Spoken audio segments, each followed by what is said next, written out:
Hi there, Melanie McNamara here, real estate consultant. Today I want to share with you 3 really important tips I have for home sellers to get you smoothly through the transaction and to the closing table with the fewest amount of hassles.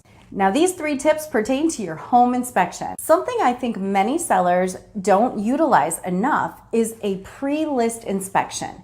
Now you work so hard cleaning and decluttering, sometimes for weeks, getting your home ready for market. You paint and you stage your home beautifully. Your real estate agent hires a professional photographer to take gorgeous photos, so everything is sparkling clean and staged just right. And then you receive an offer and you come to an agreement on pricing and terms with the buyer, sign it down, and the next step is the buyer's home inspection. And what can happen then? Well, the inspector can uncover things that perhaps you as a seller didn't even know about. You weren't aware. Maybe there was some mold in the attic, or there was an electrical issue or something like that. That you could have repaired, that you could have addressed before you even put the home on the market, and then it wouldn't be a concern for a buyer at the time of inspection. So what a home inspector does is from top to bottom, they're going to start at the roof all the way down to the foundation. They're going to go in the attic, they're going to check the electrical, carbon monoxide. Now when a buyer uncovers these during their inspection, what's going to happen is they're most likely going to come to you and either request that you repair those items before they proceed with their offer, or they are going to want you to adjust the price. Now, you've already agreed on a price. You don't want to go back and renegotiate because of some items that you probably could have taken care of before you even got the house in the market.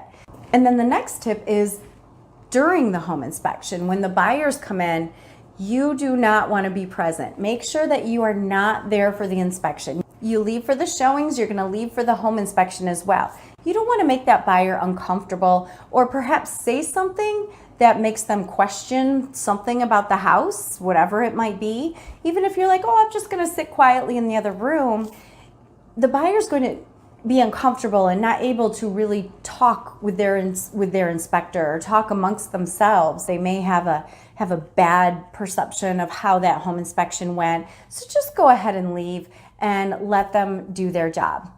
And then my third tip involving the home inspection is that inspector is going to get all up in your business. So you're going to want to clean out whatever you can. If you have items under your kitchen sink or your bathroom sink, you're going to want to clear those out. The inspector's going to be looking under there. They're going to be getting in your cabinets. They're going to be opening your refrigerator. They're going to be climbing up in your attic. So make sure your attic access is accessible and it's clear. A lot of times they're in a closet. So you may want to remove the items out of your closet because insulation often comes sprinkling down, and many inspectors take great care to either protect your items or to clean up after, but it's really hard to prevent a lot of that from happening. And then they're going to look at your mechanicals, so make sure that your furnace and water heater and everything is clear, that they can get to the electrical panel and sump pump and everything in the basement.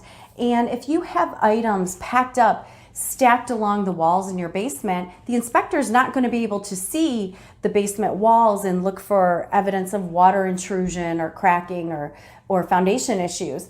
And what that does is it can leave a question in the buyer's mind. Fear of the unknown can cause someone to maybe even back away from an offer. So make sure everything is prepped and ready and accessible for the inspector and the home buyer so they can go through the house and really just check everything and feel comfortable and confident enough to proceed. So those are 3 tips to help you as a home seller get through the inspection contingency period with as few hassles as possible and as few headaches, and get you to the closing table and on to your next adventure.